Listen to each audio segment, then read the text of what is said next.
RxMuscle.com. Now you have a place to turn when you want the truth on bodybuilding, diet, and exercise, up-to-the-minute news, and more. Visit the RxMuscle.com forums featuring celebrity Q&As with IFBB professional athletes, top amateurs, and the brightest minds in the industry. Listen to our weekly radio shows, including Heavy Muscle Radio, Muscle Girls Inc., After Hours, and more. Contest coverage, videos, even our own social networking site, RX Muscle Place. Visit RxMuscle.com. Heavy Muscle Radio. Our next guest is not only the first daughter of the WWE Wrestling Organization, she's also a client of mine and a mom of three, and it's my distinct pleasure to have Stephanie McMahon. Hi, Dave. Hey, Steph. How are you? Very good. We just, it's funny because we did the little interview with you and we showed some of the pictures when you were pregnant to what you look like now, the pictures that Chris Zimmerman shot of you.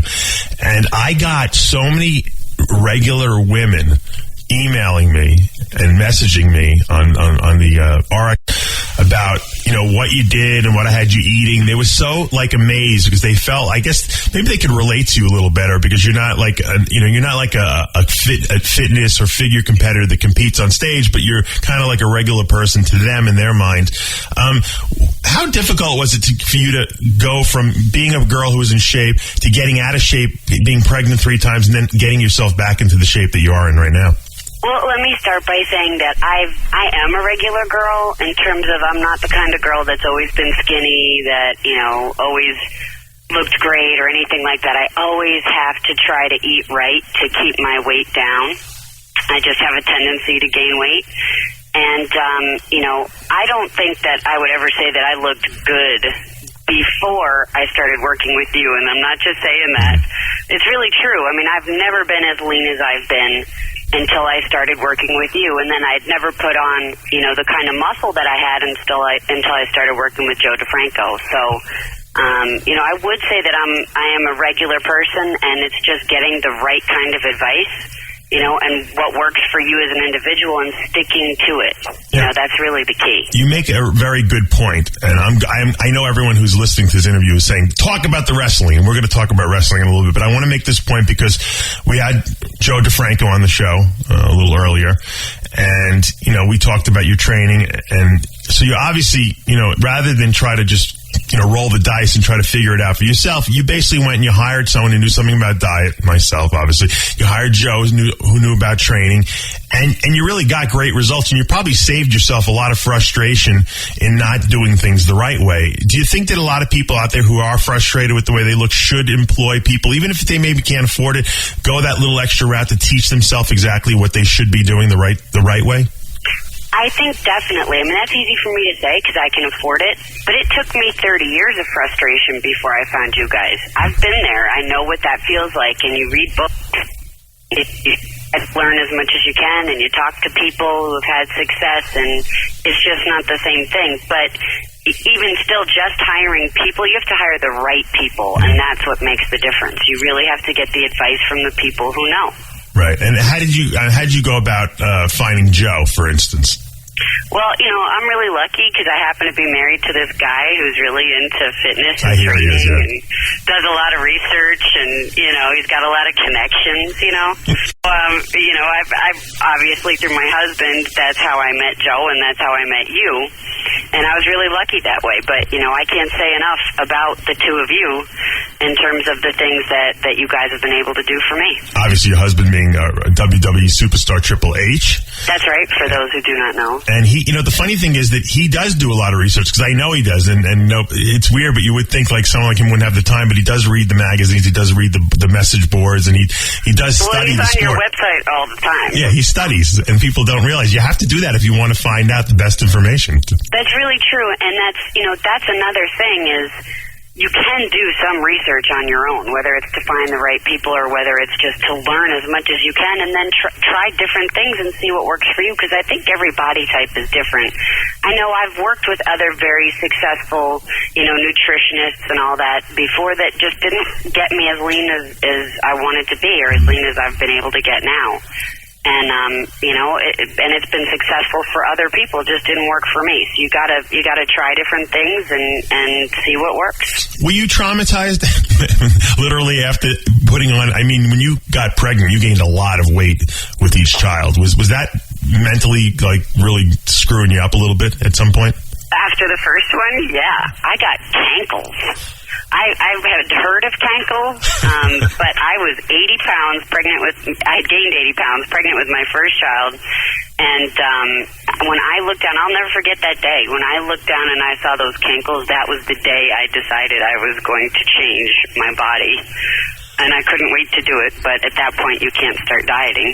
Now, it must be frustrating because, I mean, you're pregnant. I know you want to have the baby. Obviously, that's such a positive experience. But when you see your body just falling apart like that, I mean, as you know, you've always been an athlete. I mean, you've always trained and you've been in a household of people that trained. And I mean, how do you let go of that and just say, okay, you know what? I have to wait 9 months and then I'm going to get back in shape?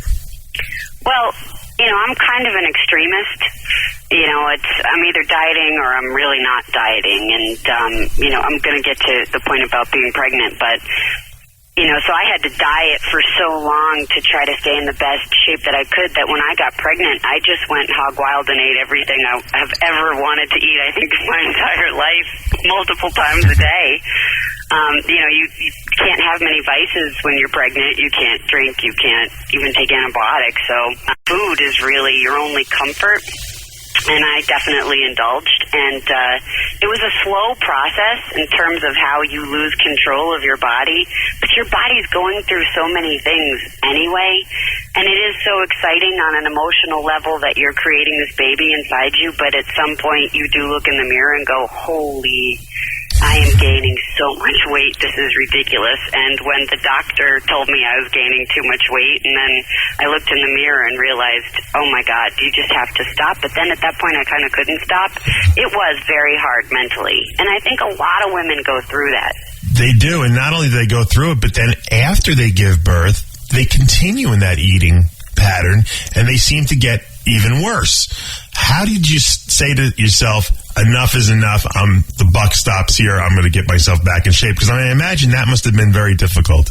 It is the hardest thing, I think, once you've gained a lot of weight, to lose a lot of weight, because, at least in my case, and I think a lot of women are like this, I'm an emotional eater, and it's kind of like the more depressed you get, the more you say screw it, and the more you eat, and the more you don't train. And it's this vicious cycle. And I don't know why it's that way, but it just seems to be that way. And I just got sick of myself being so grotesque. I looked in the mirror and I just thought, I don't have to look like this. And actually, I got a lot of inspiration from Jenny McCarthy's book, her first book. She gained 80 pounds. Wow. And with her baby. And she was she made a big joke out of it, obviously, but she said a lot of really key points, and it's things that I could relate to, like that she said, I realized that I could eat just one brownie, I didn't have to eat the whole pan. Well, that was me. I definitely ate the whole pan. And the things she described, the way her body looked, that was just me. I went through all of those things that she talked about, and it actually really did help me. And I just got tired of looking at myself in the mirror. That's the short answer. And what people don't realize though also is that you're not only you're a real hands-on mom. You don't have like a million helpers with you. I know you like to do everything yourself. Plus, you work full time at the WWE headquarters, so you really don't have a lot of time. I mean, you have to literally go home at night after a full day where most people would be ready to collapse, and then you got to start doing your workout a lot of times. Yep. That takes a lot of discipline. It does, but, like I said, I'm either one way or the other. Gotcha. And I love training. The problem's always been food, but my problem has never been training. I love to train. I love the challenge. I love the drive. I love to, beat my goals. I love to, it's a stress reliever for me. It's, it just keeps me going. I really do love that training and that intensity, and it makes me feel better. And it makes me want to eat better. And I tell people that all the time. When you start training properly and resting properly, your body craves good food. And so you can't start eating well until you start training almost. It kind of goes hand in hand with each other. And you obviously were exposed to working out and eating well at a very young age. Obviously, your dad, Vince McMahon, who's the head honcho at the WWE there, always worked out his whole life. Do you always remember from the minute you were born him going to the gym? Maybe not from the minute I was born, but yeah, we had a gym in our house. And, again, we're very lucky. And I always remember him working out. Always. He was either on the road, on TV, or working out in the gym. And, I've always wanted to be with my dad. I have a very close relationship with my dad, and I've always wanted to do the things he did. And, and I fell in love with training. I got introduced to it through him. But the physicality of it, the intensity of it, the feeling of accomplishment that he seemed to have after a workout, it just all led me to want to get in the gym. And working out, it's funny because it's not obviously a team sport. And I started doing it myself. And I would just go to the gym during the day in junior high or whatever and put on the music. And, I didn't really know what I was doing at first. And my brother would show me a couple of exercises, my brother Shane, right, and some technique. And for the most part, I had the worst technique ever for a really long time. But I still loved it, and I could, it's still the challenge of lifting weight and all that good stuff. And now my challenges are really different now that I'm training for strength and conditioning versus, more of a bodybuilding type training. But I found that the strength and conditioning training really was best for me. Does your dad, I think, what is he now, 60-something? Yep, 60-something. 68. We don't count anymore. Does he still train with the same intensity? Because I heard... Oh, my God, yes. And it's his goal every day to beat his trainer in the gym, and he tells me all the time how he defeats his trainer, Mike, in the gym. Now, it's funny because I don't know if this is true. You could probably verify this. Triple H told me that Vince does some amounts of squats and stuff like that in the gym, to the point where even Triple H feels like he's out of his mind. Is that true? Your dad still trains? Yeah. Oh, he's certifiable, my dad. For sure, he's shot. Do you think that he might have gone into bodybuilding had he not taken over the whole wrestling thing from such an early age? If you ask him that question, he has a whole variety of answers depending on the day. But I think bodybuilding would always be a part of his life. Yeah. You don't think he would have ever competed, though? I don't know. He could have. It probably would have been a chapter in his book. That would have been funny if that would have happened, because things could have changed. Bodybuilding could have distracted him from actually making real money. So I don't know enough about it. It's done it to a lot of us, believe me.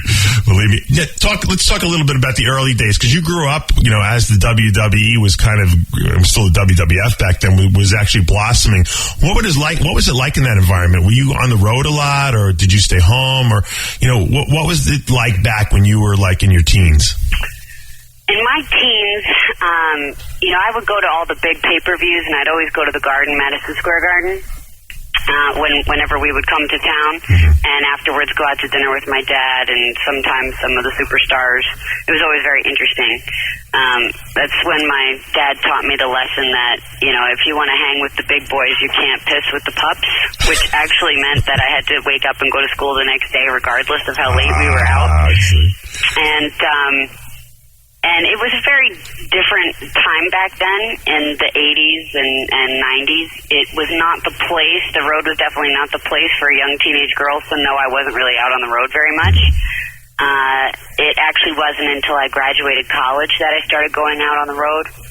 And then I was full-time on the road for about 10 years, a little bit more. I actually had my first daughter and brought her out on the road. We have a tour bus, so, we're kind of like the Osbournes. And then when my second child was born, brought her out on the road until she was about 1. And then it just got to be a bit too much, and my responsibilities at the office were growing, so, I don't go on the road nearly as much as I used to, not every week. Now I go about once a month. And, and I still bring the kids.